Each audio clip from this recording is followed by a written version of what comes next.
Let's move on today with Augustine. Augustine, I've said, is what I just present Augustine and Aquinas as the bookends of the Middle Ages. I don't think it's unfair. If you get a professor of medieval literature, maybe I'm sure Anne knows more. Peter, what were you a professor? What did you teach? Or And start over again. I taught almost everything because I was teaching only undergraduates, and many of them were not English majors. But I did teach a course in Chaucer twice in the summer and three times in the year. That was the only medieval course, strictly speaking, that I taught. I loved doing it. Well, they enlisted me to teach a course in humanities twice, and I enjoyed that because I had to learn, I had to do so much homework to do Yeah. it. But I was the only guy that was legally qualified to do it at the time. Somebody had gotten sick or whatever. Anyway, what I was going to say about the Middle Ages is I don't think it's unfair to characterize it as the Dark Ages. The people that study medieval literature always are offended by this, but there was no real scientific advances made for 1,000 years in the Dark Ages, and when they wanted to answer a scientific question, they went to the Bible or Aristotle, and literally to the Bible. Like, for example, if you wanted to understand how a tree worked, you would look at the Bible and you'd find that Jesus was crucified on a tree. I mean, and that's what you wanted to know about it. That was God's use for the tree, and that was the essence of the tree. That kind of stuff. And so for 1,000 years, nothing happened. And I think that when we come to Aquinas, we're going to see that he opened the door and gave permission.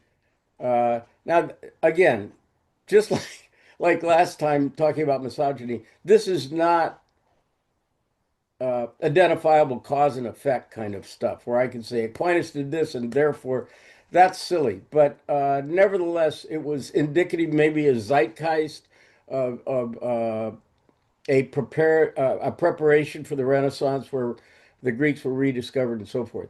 Anyway, Augustine himself, About the Dark yeah, Ages, could I raise a point? yeah. The way I learned it, there's a historical distinction between roughly the Dark Ages and, the Middle Ages, or as they're usually called, the higher Middle Ages. So that the Dark Ages begin in 476, and they're dark politically, economically, in terms of personal rights and personal safety. And with Charlemagne, it starts clearing up to a certain extent, not scientific discovery. I agree with you about that. There are exceptions like Roger Bacon, but there aren't many. But that the real Dark Ages didn't last much beyond 900 or 1,000 toward the end of the Viking era. And then you had something beginning to look more like modern Europe, but also with very strong medieval qualities. Well, of Uh, course, all these labels we put on them are artificial and after the sure they fact, are. and Sure. you can use your metric to say, well, this started here and ended there. I'm just arbitrarily my own self counting intellectually the beginning with Augustine and the end with Aquinas, who's in the 13th century. Yeah. Anyway, I mean Call that's them the Middle Ages. it is arbitrary, so never mind paying attention to me about that. But for our purposes, that's what we're going to do. Now, Augustine, we talked about, I was really pleased to see that Anne knew something about Augustine and had affection for him because I kind of did a character assassination on Augustine. Oh, poor Augustine last time. He is a brilliant writer. He's a brilliant thinker. He was educated in the classics. He knew about Plato and Aristotle and they moved to Rome and then Milan, and he was an elite intellectual. So and also a wonderful writer in his own way. I just don't like his personal his biography, but there's others like that. We that's an ad hominem. That doesn't mean he can't think. Heidegger was a unrepentant Nazi, and he's still worth reading. So, Caravaggio was a murderer, and I still love to see his paintings. I like to make that distinction between someone's work and their biography. And so I violated my own principles when I I one thing I like besmirched. in Go ahead. Augustine's biography, one thing I like is that in the Confessions, he says his big sin was not living with that same woman for several years and having a child by her, but ditching her, basically. Does he really say that? He says that, yeah. I Yeah. He I says that was worse. He thinks they're both sins, of course. Well, anyway, we said this last time. As far as that's concerned, it seems to me, Augustine, we brought this up that he's kind of like a recovering alcoholic. Yeah. He seemed to be obsessed with sex until he converted and became a priest and supposedly was celibate the rest of his life. You know the famous prayer, Lord, please make me chaste, But but not not yet. that's A famous prayer by Augustine. That's really something he said. So, uh, and then recovering from that, okay, so we had to go, as you've probably known people like this, you have to go all the way the other way. You know, if you're a drunk, you just drunk all the time, but then when you quit, you can't even be around it. You can't even hear about alcohol, that kind of thing. That's kind of okay. I don't want to dwell on this. This is just it's psychologically uh, unjust. I don't know anything about psychology, and I'm just saying things about him that have nothing to do with this or very little to do with this thought. The things I want to talk about with Augustine's thinking are mainly the problem. The main problem I want to address is his solution to the problem of evil. Um, Augustine was sophisticated enough to realize that the problem of evil was a real problem. Uh, to review, I said it last time. The problem of evil is uh, or originates with Epicurus, and he says, if God is omnipotent, and benign, how could evil exist in the world? That is the question. And Augustine realizes this is a real problem. Now, Augustine, before he converted to Christianity, was a Manichaean. He was a follower of Mani and or Mani, and this is a dualistic universe where you have the forces of good and the forces of evil. It's kind of like the George Lucas view of reality, the dark side and the force. And Augustine realized that there was a problem, logical problem with this position to solve the problem of evil. In other words, a Manichaean would say, I'm trying to think, who was that black comedian who was always saying, the devil made me do it? Um, I can't Dave remember. Who Chappelle. was it? Dave Chappelle, maybe. No, this is a long time ago. This is like Oh, 70s. The oh, yeah. devil made me do it. Anyway, that was the quote. So in Manichaeanism, or Manichaeism, it's either way, but mostly Manichaeism. Um, there is an opposite force in the universe opposing God, which is the devil. Now, Augustine realized, wait a second, if God is omnipotent, how could the devil exist? That's not possible. Either he's omnipotent or he's not. If he is omnipotent, there can't be an equal opposite force opposing him and able to thwart his will. That can't be.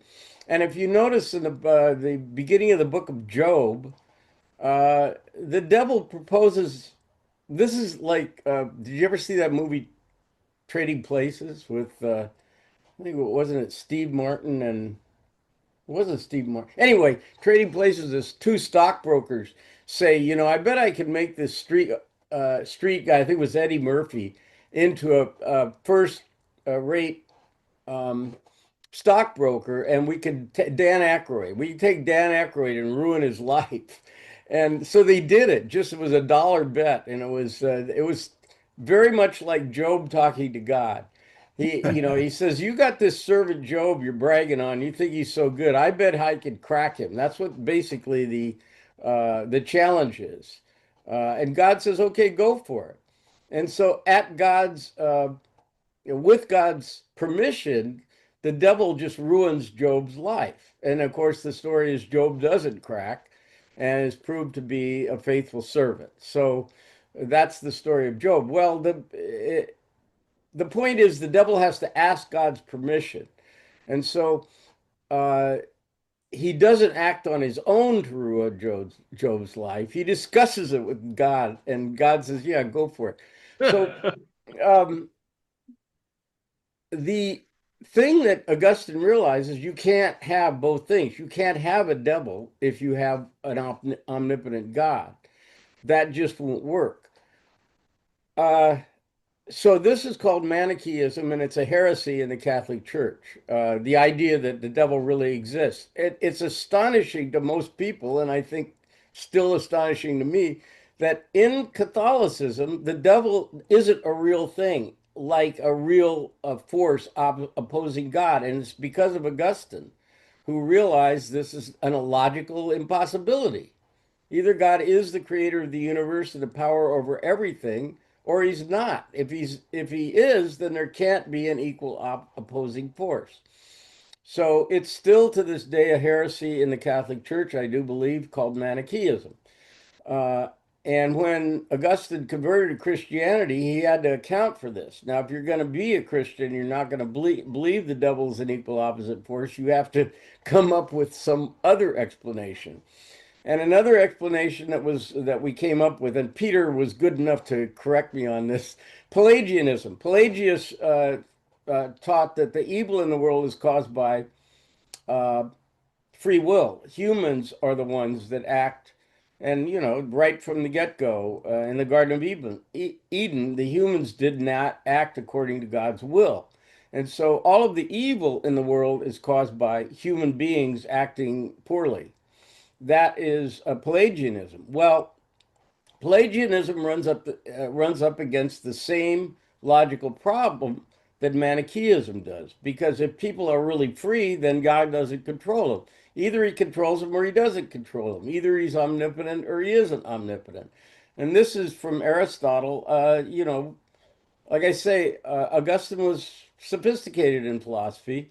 Aristotle has the excluded middle, the idea that either something is something or it isn't something. You can't have both. There's no in between, the excluded middle, which is attributed to Aristotle. So Augustine goes, well, wait a minute.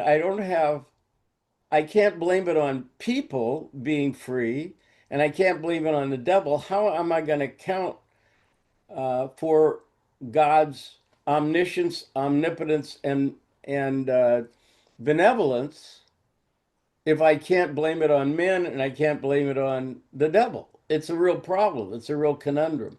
So the solution he comes up with is that evil isn't a real existing thing. It's the absence of godliness or the absence of God. And insofar as something is evil, what it means is God is less present in it. So evil is the absence of good. And a good metaphor for this is darkness is the absence of light. It isn't Darkness isn't the presence of something, it's the absence of something else, which is light. And so he wants to say that the that evil in the world that we perceive is the absence of godliness or goodness. Now, uh, he says that, or that this problem has both an ontological and an epistemological aspect. In other words, on the one hand, there are things in the world that are not God, godlike. And the reason is that if something was all perfect, it would be God. The only thing in the universe that's perfect is God. So if you're going to create a world, of course there's going to be places in it that aren't perfect. And those places have to exist, or the universe couldn't exist as a separate entity from God. So the world itself, in fact, ontologically, we say, is not perfect. The world as we experience it can't be perfect, or it would just be the same as God. So that's the ontological aspect to it. The other aspect to it is epistemological. In other words, we don't have the knowledge that God has. And so we can't really determine the way God can that something is evil or something is good. In the Middle Ages, this became known as nominalism. A nominalist believes that only God knows the reality of, we won't get into this, but universals. Like if I say somebody is a person, well, that's a convenient tag that I use to describe people that, bipedal uh, mammals or something. That's the term I use. God has a different view. These are words we make up, and we can't assume that our words, our categories, are actually reflective of real reality. This is called nominalism. Hobbes has a different non-religious view of it, but the medieval monks argued about this, and anyway, that's what that idea is, nominalism. Well, so Augustine is saying that we not only is the world imperfect, but even if it were perfect, we wouldn't be perfect, and so we wouldn't be able to understand. Our imperfect mind couldn't understand what was evil and what was good in the world. So those are two aspects to the way that Augustine is going to deal with the problem of evil. Say it's not a presence of anything, it's the absence of something. What do you think of this solution?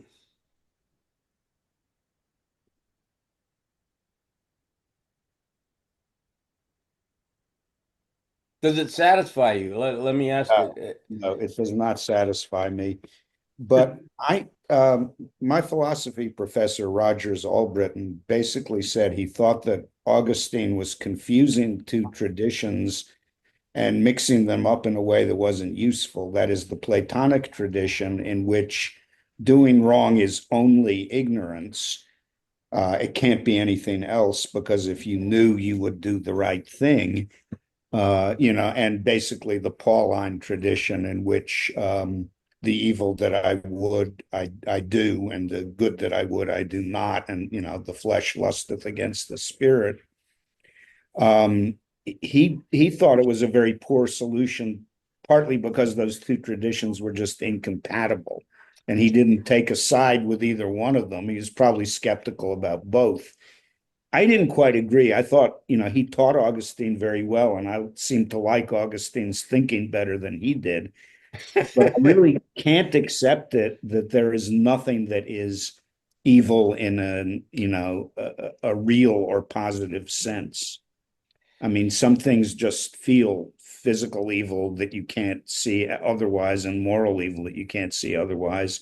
And what meaning you attribute to that seems to me very much up in the air. But, if cancer is not just the deprivation of something, torturing people isn't just the deprivation of something. It isn't necessarily the work of a semi-omnipotent devil either. I don't believe that, but it's something in its own right. Well, I agree, Peter.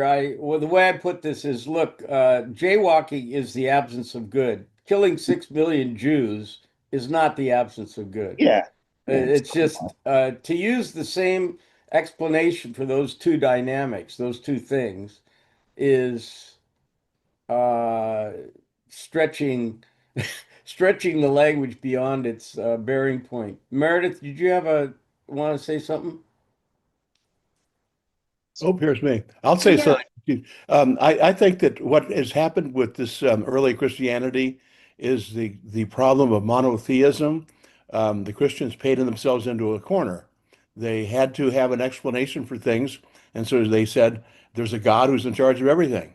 The Greeks didn't do that. They had gods who disagreed with each other. So, having said that, then they have a problem, which is the problem of evil. Yeah, that's right. Monotheism does let you skate on a lot of these things. Meredith, what were you going to say? I was just going to say that when I was at Pomona taking religion classes, Professor Firm was our guiding light in those classes. And since What was his name? Firm, Ferm, I had, I'm trying to remember the name. Anyway, I'm sorry. Go ahead.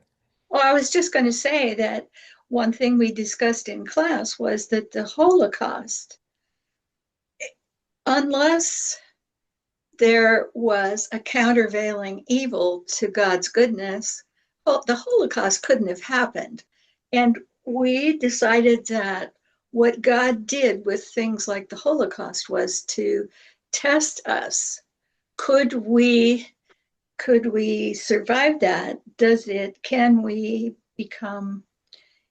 learn to be good and godly, even though there is enough evil in the world that the Holocaust happened?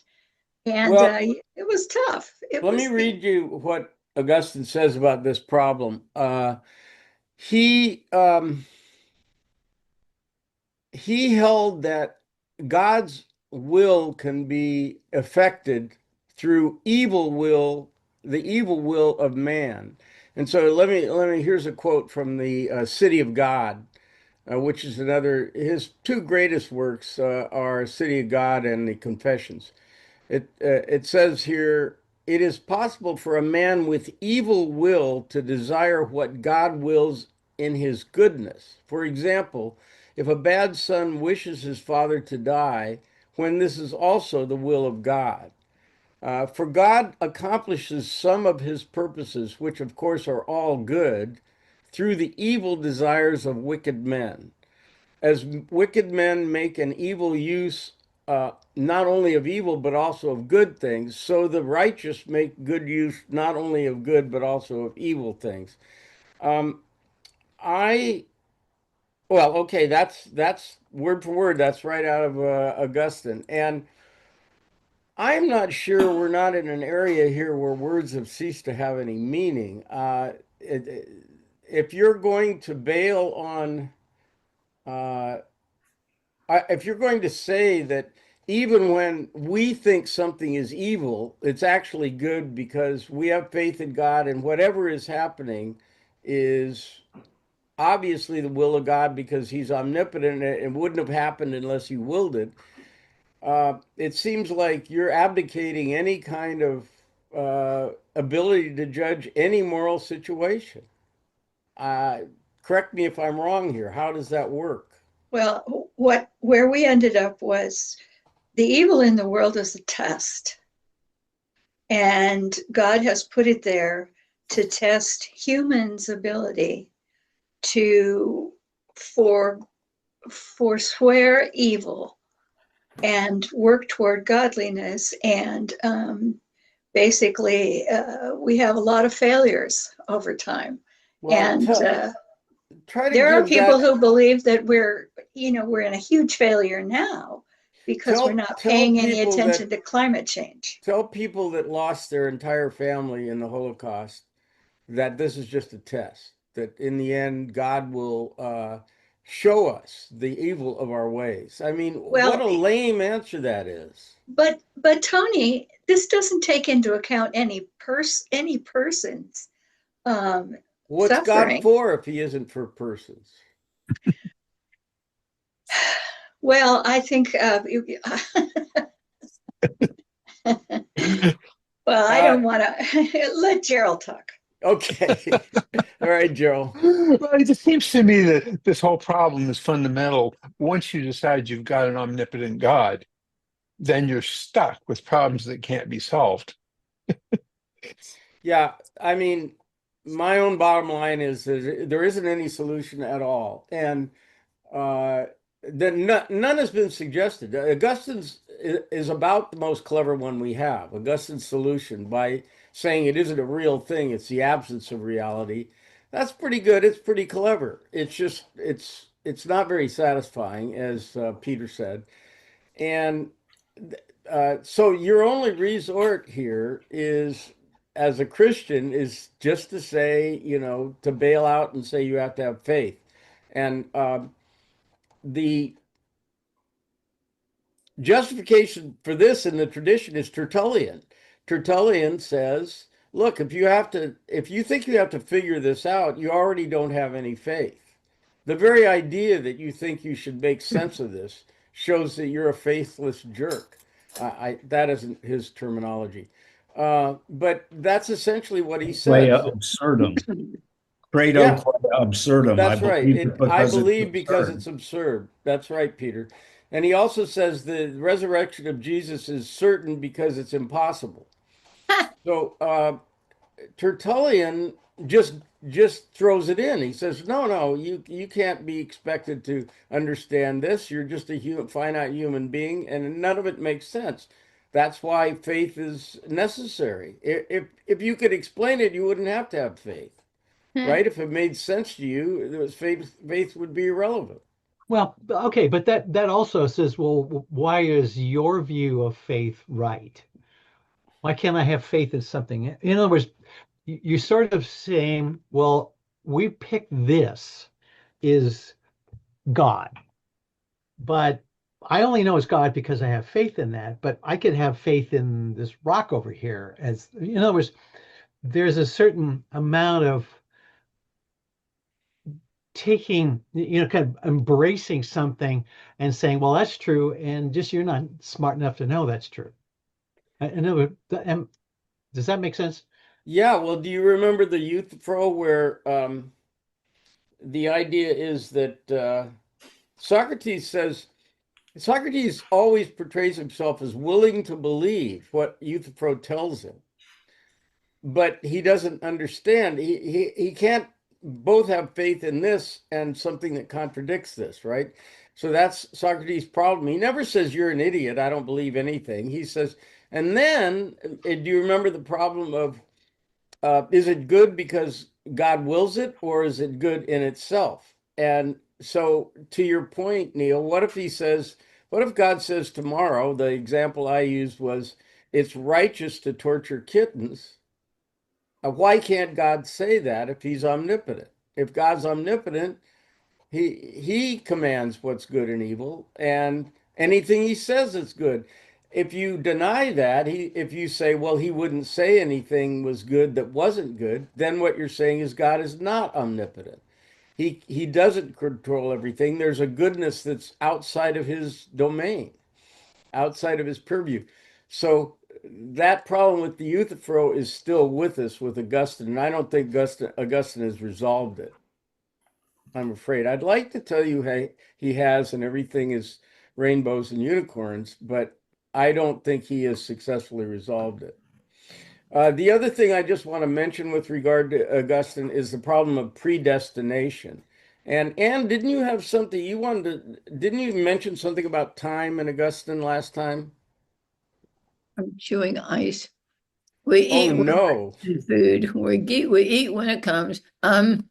Yeah, I really like his meditation on time. It's in the last few books of the Confessions, where he talks about the moving finger of eternity, that there is really no such thing as the past, and there's no such thing as the future. There's only the moving finger of eternity, which is the ever-changing now. I think that's really beautiful. It is, but what use is it to us who live in time? This is a common, live in the moment is kind of a cliche of the new era, the new age. Live in the moment, and I go, well, yeah, but I have bills to pay. And what Augustine says, the problem of predestination is this: if God knows what's going to happen tomorrow, then why do you have to worry about being good or bad? He already knows whether you're going to do it. So just go ahead and do anything you want. Whatever you do, it's going to be consistent with what he already knows is going to happen. So there's no way to fail. And how can morality be enforced or even thought about if God already knows what's going to happen? That's the problem of predestination. And the way Augustine solves it is very similar to what Anne said. He says God's consciousness has the entire history of the universe always present. God knows everything all the time. It's a conception of time that we can't experience, only God can experience. So what do you think about that solution to the problem of predestination? I think it's very poetic. Well, is it work? Poetic, yes. Does it work? Is it usable?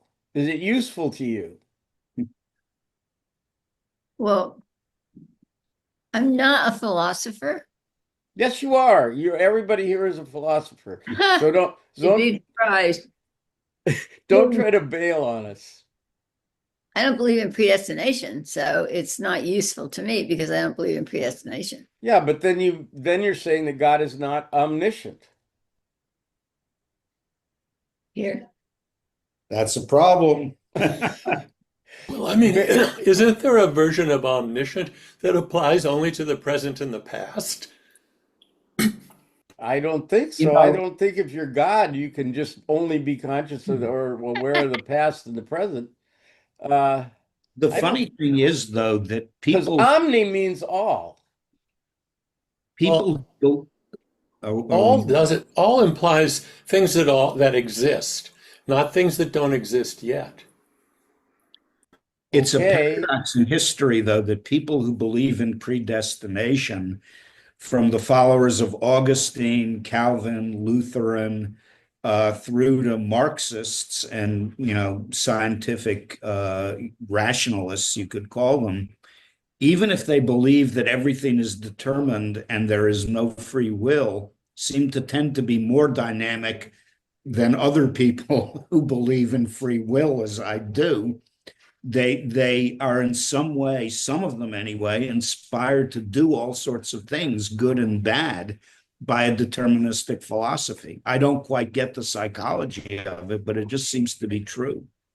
One of the things I want to get to Barry had his hand up, but I took an entire semester of free will and determinism at Pitzer from a guy named Bogan, I think it was. And it was a very good class, but it was 20th century analytic linguistic analysis. And since that class, I never addressed the idea of free will and determinism in any of my philosophy. Yeah. That's the way I deal with it. It I used doesn't. to think it was a cinch that obviously we have free will, and I still tend to think that, but I've come to have much more respect for the determinists, Well, you know, yeah, you than I used to. if you're a physicist, you have to be a determinist. There's causes that, I mean, we know what they are, unless you believe in the the fact that quantum mechanics also applies to Schrodinger's cat. In other words, it applies to things in the macro world and not Yeah. just things in the quantum world.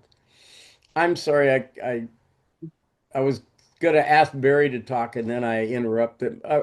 Hey, I'm not going to try to answer any of this stuff. I just want to make an observation. And I agree with Gerald's comment that the minute you posit a omnipotent, omniscient entity, you immediately invalidate free will, seems to me, and you're led right down to a position of original sin or deferring all of the responsibility for determining good and evil to this omniscient deity. So it seems to me that you're leading to a situation where the church or the religious entity is really the ultimate controller of behavior. Uh, okay, I don't disagree with that. Laurel, you got your hand up. Yeah, so I was thinking about this from three different perspectives, the idea of free will and determinism. And yeah, I think if you postulate omnipotence and omniscience, you're sort of screwed. So my inclination is um, not to worry about either of those. But then from in the math world, we simply say you act as if, for example, if you're trying to figure out odds of something happening, or if you're trying to predict risk, how risk factors influence outcomes, like what causes autism. The future can't predict the past. You can't let the future into your model predicting the past from a mathematical standpoint. But if you try to figure this out from biology and physics combined, to what extent is everything we do determined? And there's a very lively ongoing discussion, scientific as well as philosophical, about the existence of free will determinism. So it's not only the philosophical or religious based question, but to what extent is this conversation already determined by the fact that we each have endless histories of having gone to Pomona and done things since then, and biologically we are who we are?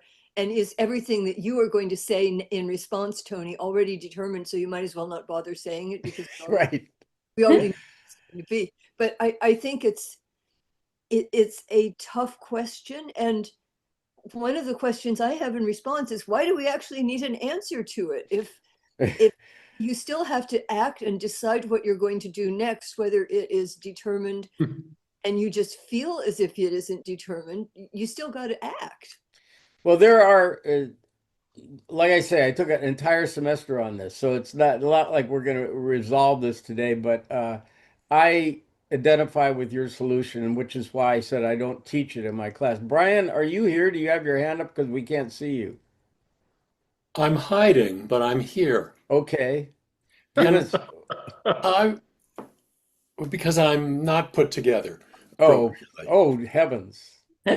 Um, I've always liked this scriptural reflection on the book of Exodus, where God goes in. Pharaoh is inclined to let the Jews go because these plagues have been pretty horrible, and God goes in and he hardens Pharaoh's heart so that he doesn't let the Jews depart from Egypt until God gets what he wants, this horrible plague, the killing of the firstborn, which has always suggested to me that while God is all powerful, he chooses not to exercise that power all of the time. But he lets us go off on our merry way until something provokes this intervention. And it seems like at least it's a more comfortable interpretation to me. Comfortable is dangerous, you know. Mark Twain said, one of my favorite quotes about all this stuff. Mark Twain said, "It's not the stuff you don't know that messes you up. It's the things you know for sure that just ain't right."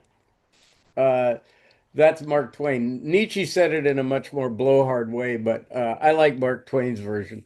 Uh, and there's something about that. So comfort is something I think we all seek when we do any kind of reading and philosophy. What you're looking for is a way to put things together so the world doesn't seem chaotic and meaningless to you. How can I frame things that they all make sense and have some meaning to me? And so you're always searching for that kind of comfort. And Nietzsche and Twain are warning us to watch out for that. You know, be wary of the comfortable solution you find. Um, well, this has been really good. Any other comments? I don't want to cut it off. Um, has anybody followed the controversy in the New York Review of Books between Robert Sapolsky, who is a neurologist at Stanford, and Jessica Riskin? I think Riskin is right, and she just tears into pieces. Seems to think that it's enough to establish the absence of any possible free will to say, well, if you haven't had your morning coffee, or if you're tired, or if you have a spike through your brain, that will affect what you do. And she, of course, admits this, but he seems convinced that somehow you pile all these conditioning factors together, there is no room left. That's roughly how he puts it, for free will. And she doesn't make an arbitrary argument for free will. She simply says he hasn't even begun to prove his case, and the method he's following is not scientific at all. Let, I think there's one thing that I need to put in here, and that's the notion that complex thinking is something that our brains are designed for. And if we do it, it requires us to be able to hold the opposing thoughts. Yeah, that sure. Two things that seem inconsistent can exist at the same time. And once you topple to that, then there's nothing. There can't be a God who decided, that there was just one way to be, and all along here are all these thinkers who are saying, well, this is it.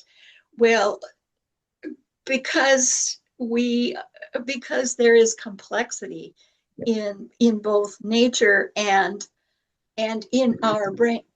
Why would we need our brains being the way let they me are if we weren't let trying to me figure it all out? let me respond to that in a couple It'd of be so ways, boring. which are relevant. The A physicist, who's a physicist? Somebody here is a physicist. Gerald, are you a physicist? Yes. Okay, he cops to it. Uh, Physicists think the world can be figured out. I mean, that. Why else would you show up for work? And as I've said before, in all of physics, um, they're all Platonists, even though they've never read the dialogues. They're all Platonists because they're all laboring under the assumption that if they have a solution that doesn't work right now, then there's a solution beyond that that does work. This is from Einstein. This is Einstein responding to quantum mechanics. Now, the same thing is true of theologians. They believe that in the end, they can make sense of God's teachings. Otherwise, why even study the Bible? Why don't you want to make sense of what God wants for you on the planet? So now that's one response, Meredith. The other response is Wittgenstein, who we probably won't get to, but Wittgenstein is going to say, this is very useful, but I'm not sure in the end it's the right solution. But what he says is we have different language games. And so when you're playing the language game of physics, yes, you have to assume that the world is mechanically attached. Let's just take classical physics for now. That causes and effects are solid things that aren't just imaginary that we've made up. But on the other hand, if you're deciding whether to have eggs or pancakes for breakfast, it's really weird to think that it's impossible to think that this has already been determined and somehow in the physical world. So those two, what he's going to say is those are two language games that are addressing very different aspects of reality. So in a way, Meredith, what I'm saying is that's right, except that Wittgenstein doesn't say they're two conflicting things. They're saying language is being put to a different use in both of those situations. The language game of physics is not the same as the language game of deciding what to have for breakfast. And to try to kludge them together, he thinks, is what happens when you do that. His famous phrase is language goes on a holiday. When you try to put those two together, language is doing something beyond what it was designed to do in a way. Gerald, did you want to say something?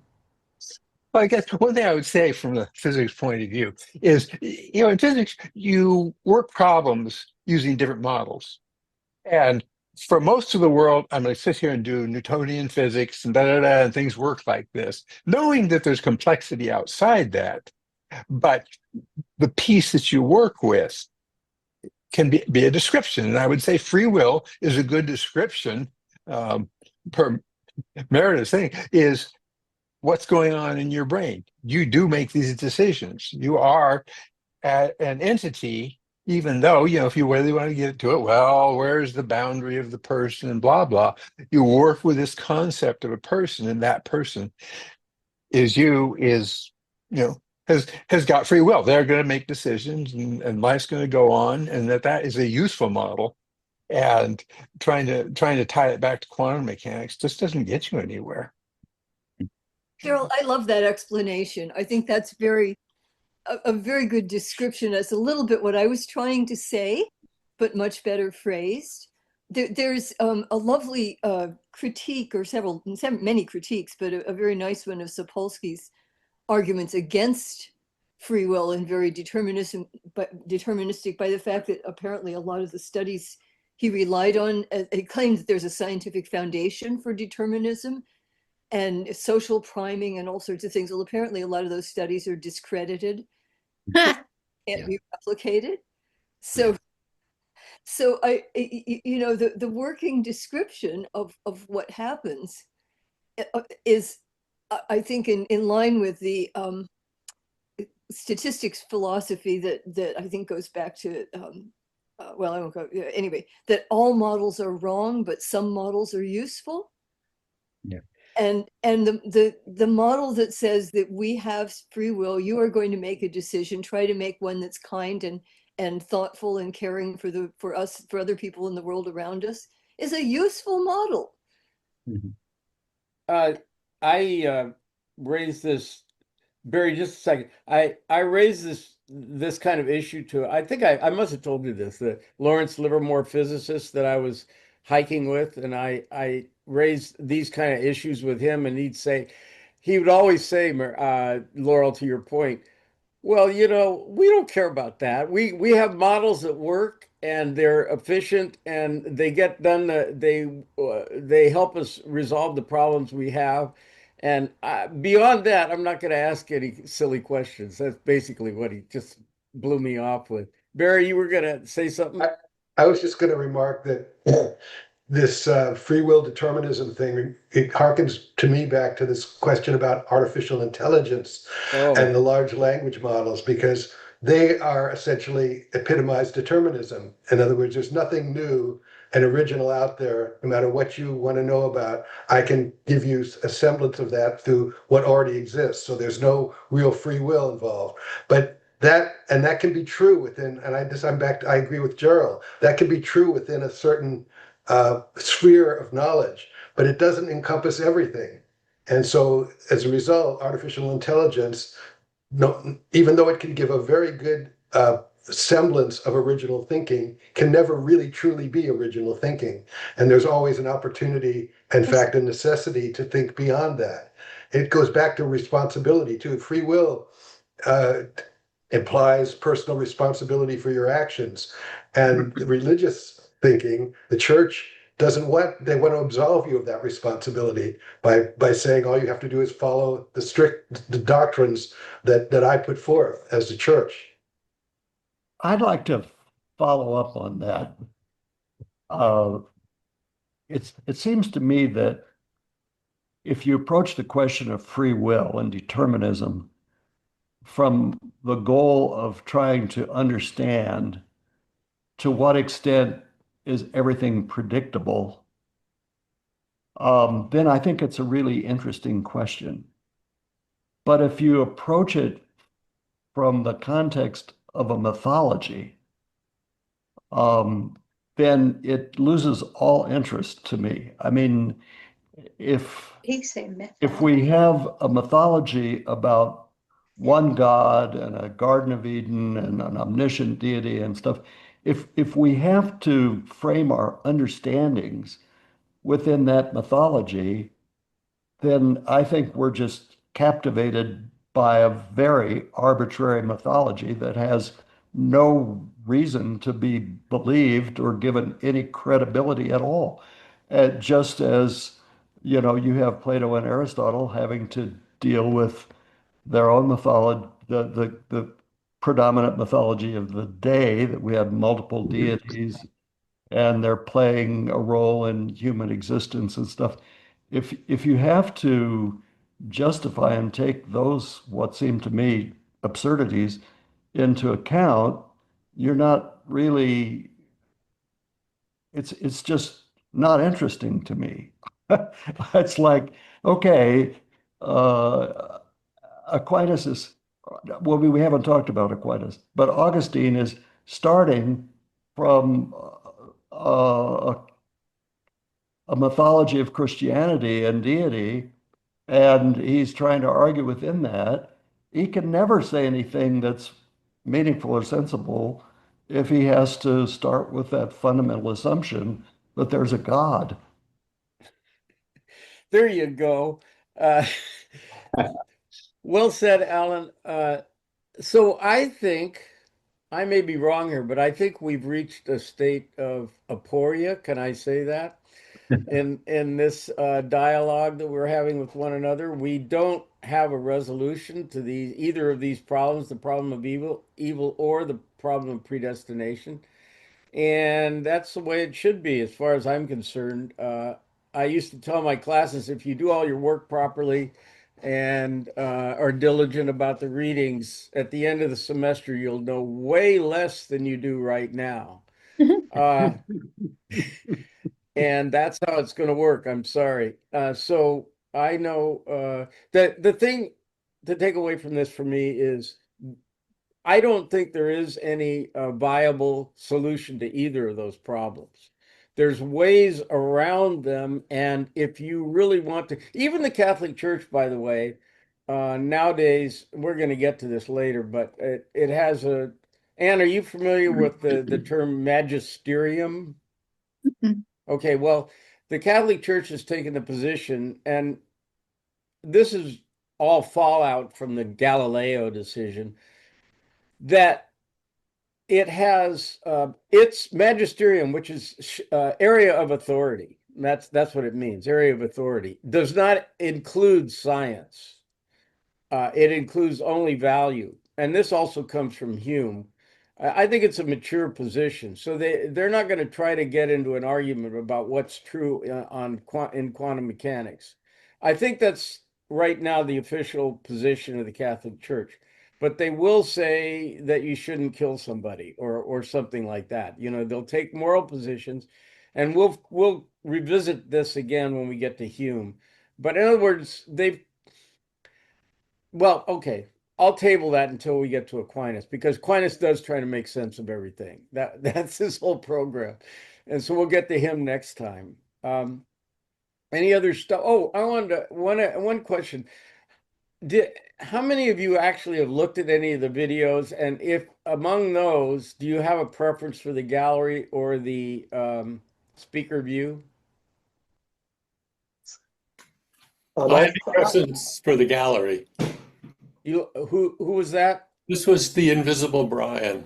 Oh, the invisible Brian. The I like the invisible speaker Brian's view. I like to see the prof. You like the okay, so I'll just keep them both up there. There was a vote for either one. Catherine,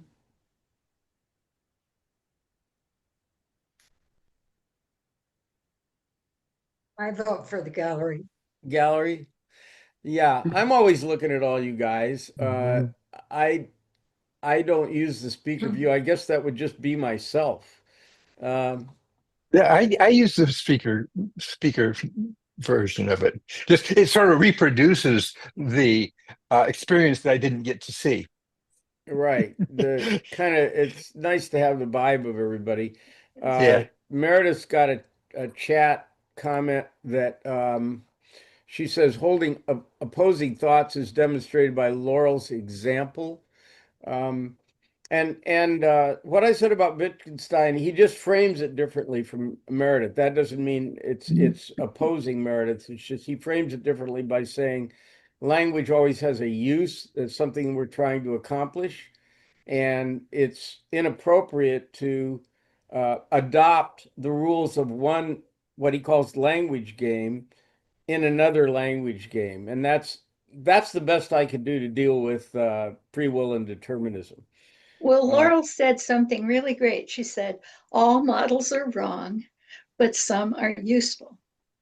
well, Now but that's a very good demonstration of holding opposing thoughts.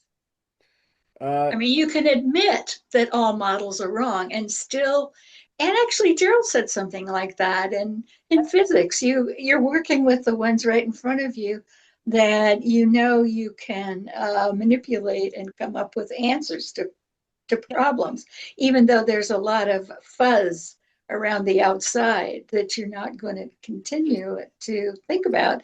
Kind of like the guy you met from Lawrence Livermore, Tony, who said, I'm "Oh well, I don't want to think about that because that's not what we're working on," you know. But in any event, I think that it's really interesting to I don't know. I just think it's ever since somebody told me about holding the opposing thoughts, I found ways to help explain. it does take a lot of pressure off you. You don't have to actually come up with a definitive thing, but just I'm so tempted to respond to Laurel by saying all models are false or something like that. That's a very broad statement. It would have to be empirically demonstrated, and it can't be. And then the other one is we just use what is useful. That's pragmatism. That's Pierce. and James. So those are well represented in philosophy, both those positions. The first one's cynicism and the second one pragmatism.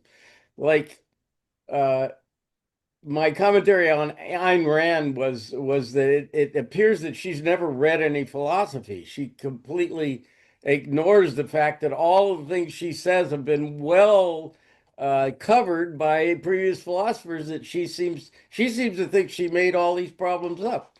It's absurd. Anyway, anything else?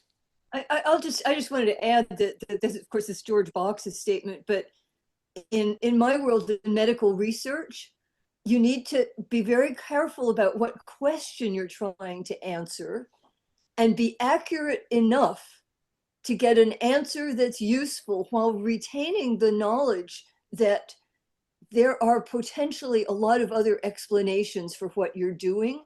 And the most brilliant people I have worked with are those who can challenge you and point out all the things that you might not have taken account of.